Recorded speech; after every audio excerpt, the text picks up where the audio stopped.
பாப்பார் மாவட்டத்தில் உயிரிழந்த 13 வயது சாரா கைரீனா மகாதீர் மரணம் தொடர்பான வழக்கில் அவர் சலவை இயந்திரத்திற்குள் வைக்கப்பட்டிருக்க வாய்ப்பில்லை என தடயவியல் நிபுணர் டாக்டர் ஜெசி ஹியூ கொத்த கினாபாலு நீதிமன்றத்தில் சாட்சியமளித்தார்.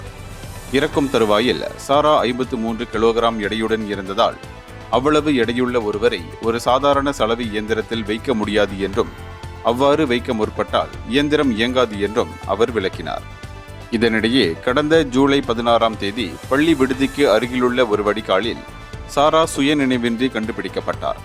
பின்னர் ராணி எலிசபெத் மருத்துவமனையில் அவர் உயிரிழந்தார். இந்த மரணத்திற்கான காரணத்தை கண்டறிய அட்டர்னி ஜெனரல் அலுவலகம் அவரது சடலத்தை பிரேத பரிசோதனை செய்ய உத்தரவிட்டது.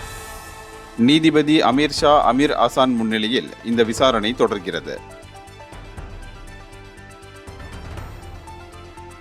இந்தியர்களின் இதய குரல் மக்களோசை.